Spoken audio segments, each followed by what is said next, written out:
What's up, Speedy's Garage gang? Welcome back to the Speedy's Garage YouTube channel. Out on a little field trip in the Demion today. Just turned over 700 miles and I was waiting for the tank to get low on 93 octane gasoline. I'm gonna go put my first tank of what I hope will be E85 in the tank. I brought a little tester bottle. We're gonna see. It's still transitioning from winter to summer. My favorite brand that I used in Go Man Go when it was on E85, they usually switch over to their summer blend sometime in April. So they might still be on their winter blend, but even winter for them was E70, which is still very good. This car will make full power on E65, so no sense in overtaxing the fuel system and trying to go higher than what it needs for max power. So I'm probably going to shoot for around E70 all the time anyway.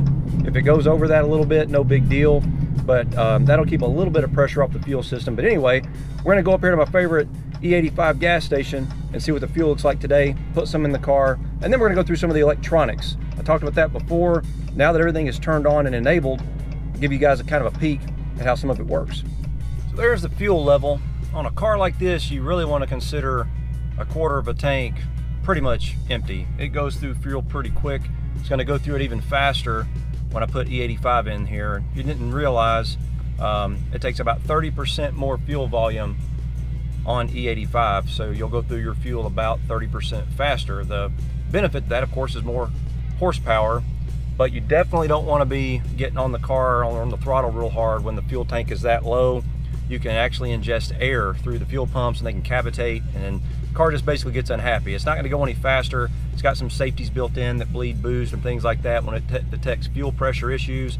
So I'm going to recommend never going below really a quarter of a tank if you plan to do any performance driving, and I'm going to probably race mine at half a tank or better, and that's where I'll keep mine when I'm at the track.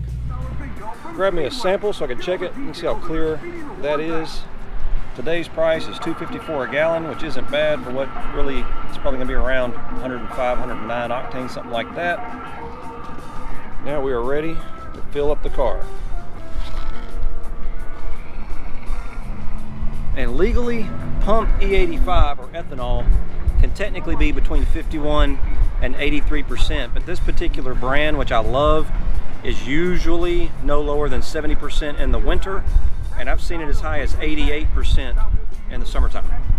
Okay, got it all filled up. It took just about 16 gallons. I think there was maybe 3 gallons in the tank of 93. I'll measure this when I get back to the shop and we'll see what the actual ethanol content was, but I'm curious how long it will take for a little icon to change up there. Okay, it took about 2 miles and I would say about 5 minutes. I did have to stop at a couple of red lights before it started to pick up the ethanol. It's already up to E16. I would guess the fuel lines maybe hold half a gallon of fuel, maybe, something like that. We'll let it keep going and see where we end up. All right, E64, there it is. Icon just turned blue. We're at full power.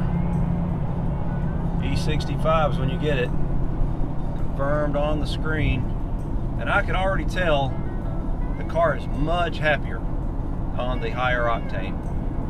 Just when it hit about E40, I started kind of getting on the throttle a little bit. I can just tell it's much more peppy, and you can tell it's not pulling as much timing when you get into boost at lower RPM ranges.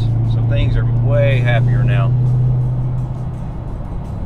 Well, it's settled in around E67. It's been set to E67 for a while, and I think that's pretty close. I'll do some calculations when we get back to the shop after I actually test the E85 and see if it's what I think it is. I'm betting it's E70, and I had about 3 gallons of 93 in the tank, and that would lower the ethanol content. It might have actually been E75, but remember the 93 is going to be E10. It's going to have 10% ethanol in it, so that's going to help a little bit. And I actually hit my target. I was actually shooting for about E70. That's probably where I'm going to run it most of the time. There's not a whole lot of reason to go more than that. The car's not going to make any more horsepower, and the more ethanol, like I mentioned earlier, that 30% fuel volume, the more ethanol content is in the fuel, the harder the fuel system's going to have to work. So E67 just about landed right exactly where I wanted it to be, and eventually I will run some data logs on this car. I want to get some on 93, so stay tuned for that, and then I'll run some on E70 and maybe even E85 to show that there's literally no difference. and I'll share that data with you guys so you can kind of see how the mechanical stuff behind the scenes works with the tuning. And since we are making full power, it's a good excuse to head down to Mexico and make a quick hit.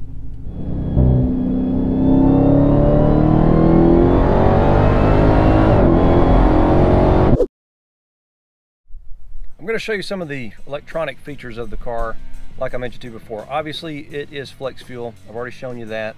I'll show you some of the extra stuff it can do. For starters, it does have the gauges. If you've messed with these cars, been around these cars for any amount of time, you're familiar with this. It's very similar to what's in the Hellcat and the Red Eye.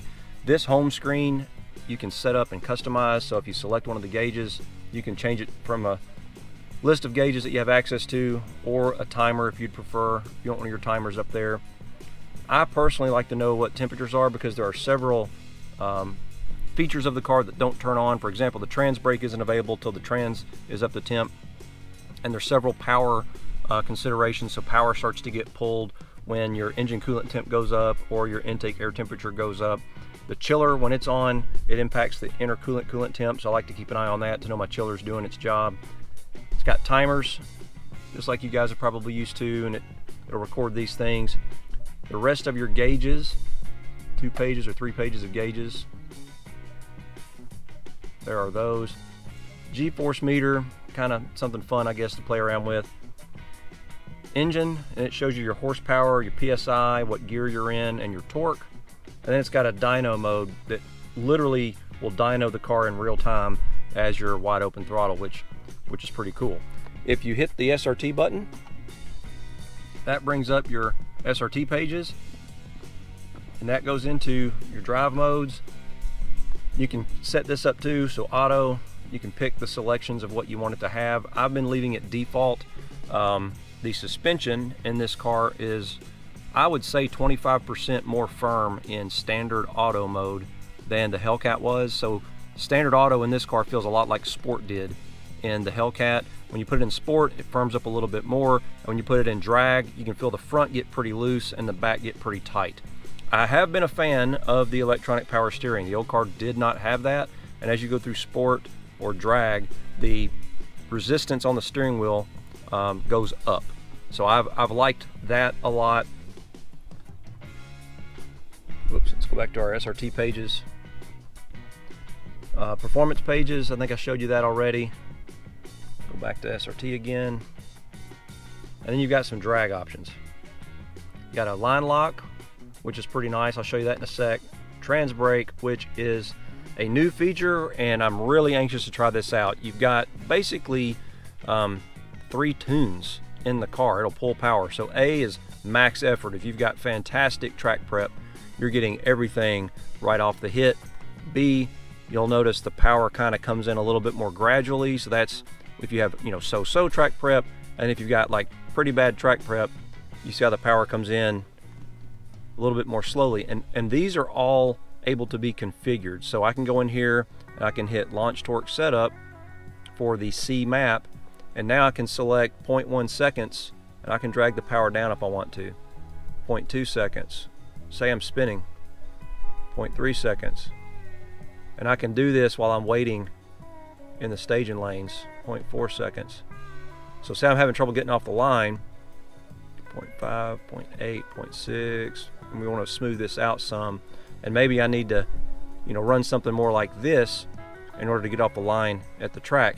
And say you set this and you're like, I messed up. Oh, and you can also, if you go to page 2, if you're, say you're spinning on your 1 to 2 shift, you can actually pull some power out on that 1 to 2 shift, and your 2 to 3 shift as well. You can take some power out. So those are pretty cool. Keep wanting to click the graph instead of the button down here at the bottom, but those are some pretty cool and nice settings, and those are things I used to have to load custom tunes for in the old car at the track. So say you made these changes and you want to get back to where you were. Well, all you have to do is go back to here, and then you just click reset, and they'll say clicking OK will reset, and the values go back to their factory settings. I'm super anxious to try this one out. It's got launch control as well, and you can set the value all the way up, I think, to 2,500 RPM is the max. I would probably never be able to get it to launch that high. The trans brake, forgot to mention this too, you can actually set your launch RPM on that too. The minimum is 1500 and the maximum is 2400. You can just dial that up, and when you use the trans brake, it'll take the RPMs up to your set point, and that's where the car will launch from. It's got a chiller. You can turn that on and it diverts the air conditioning system in the car to cool the intercoolant coolant. And I've been testing that, and I'll put a quick little clip in here. It has been working really, really well. There is a shift light. I don't know why you would want it in automatic, but it is there. And there is a race cool down. So you can see it has a target temp. If I were to turn this on right now, the fans would kick on and the intercooler coolant pumps would kick on, and it would start trying to lower that temperature back down to this target temp right here, which is pretty nice. And each feature has some little tips. So like if you click that, it'll tell you how to use the feature. Trans brake. Gives you quite a bit of information there if you sort of maybe forget how to set it up or what's ideal. The race cool down, it's pretty particular. You can't raise the hood. That's the big thing there. They want the hood to be down. I don't know if that's really a better performance thing or if that's to keep people from sticking their fingers in the fan by accident, but hood has to be down and a couple other items have to be set before the race cool down will kick on. Alright, so I just learned something about race cool down. It actually will not work if you've shut the car off already. You have to enable it before you turn the car off, apparently. I need to go read up on that. Everything else is pretty straightforward, but you'll notice I can turn it on and it says activate, but it doesn't actually do anything. However, if I start the car,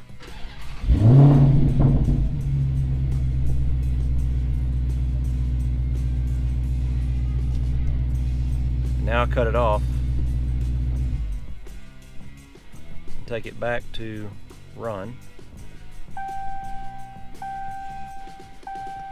race cool down will now work. You hear the fans kick on, and you can monitor it. It'll run for 5 minutes and you can monitor the temperature. It's a pretty nice feature. And it actually works really fast, so it's only been running about 40 seconds, and you can see how far it's dropped the temperature already. And there's the target it'll try to reach before it shuts off. Now I'll go back to my home screen and keep an eye on my intercooler coolant temp. You can see it dropping there. So I can sort of watch that. If I want to go back to the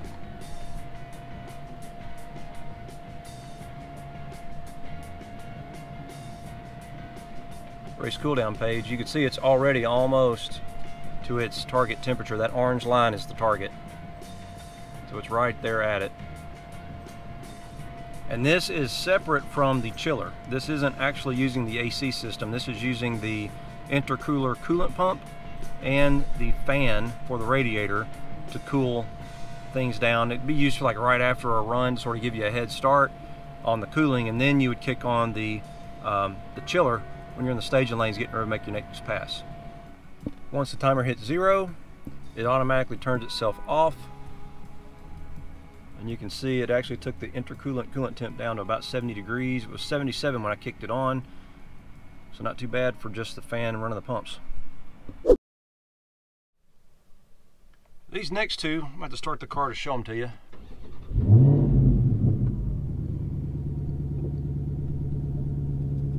So you can activate the line lock. And it will give you a message on the dash that says apply brake pressure. There it is, and it says press and hold OK to hold front brakes, continue to hold OK, release brake, and now you can apply throttle. So I'm not going to do a burnout, but there you go. And if you let off the throttle, it cancels the line lock. So that's pretty nice. And then the trans brake is the biggie. So I'm going to leave it on C for now.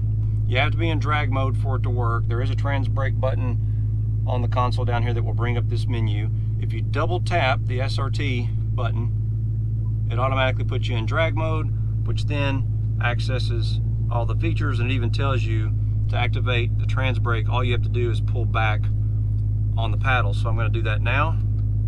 Maintain brake pressure quickly apply and hold full throttle is what it says on the screen.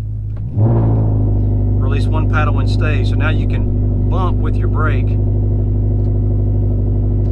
And now we are staged. Release paddle to launch, which I am not going to do because I would launch down the street. But that's how the trans brake works. Some folks have said it was kind of tricky. I actually didn't think it was all that bad.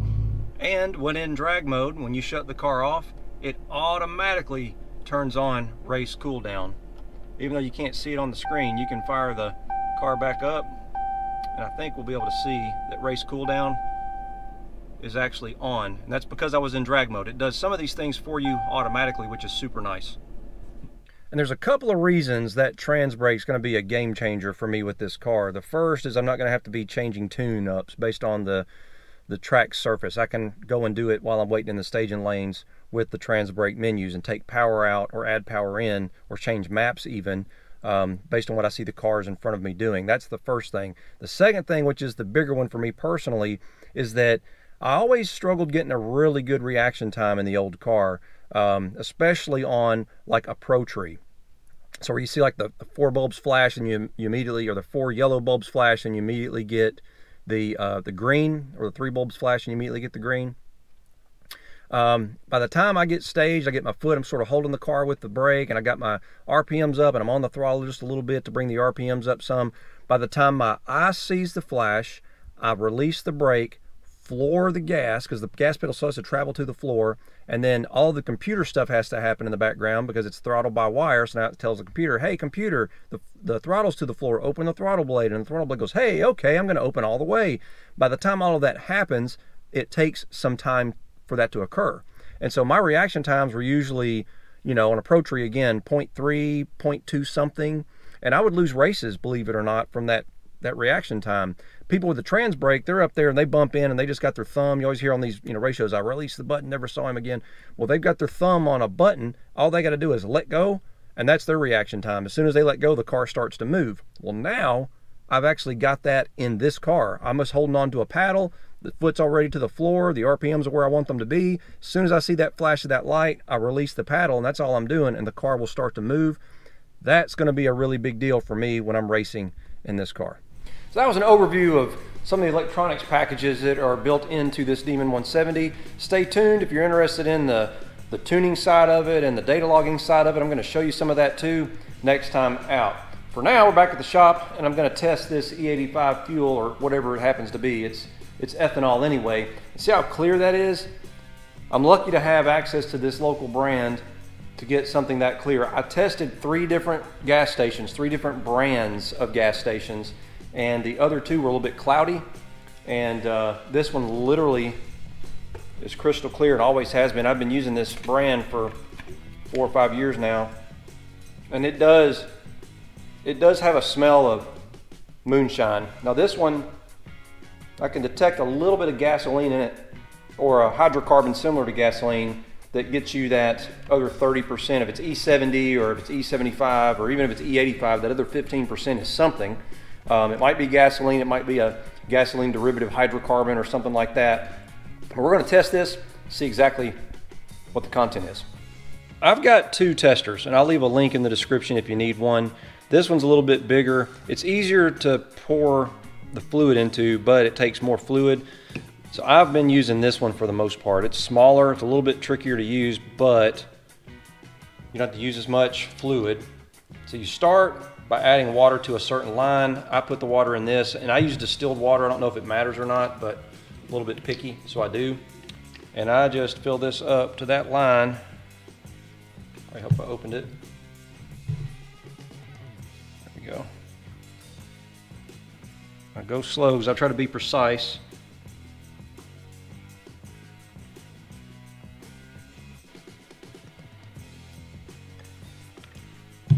There is the water line, and then you fill the rest of it up to this top line with your fuel. I usually spill a little bit, so I'm going to put this on a rag.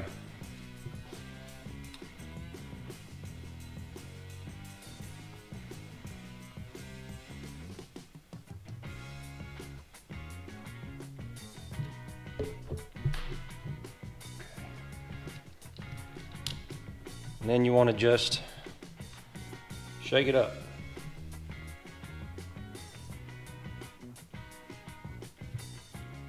And then I'll let it set and we'll see where it separates. And it'll start to form a line at one of these breakdowns for where the E85 or the ethanol, I keep calling it E85, but where the ethanol line happens to be.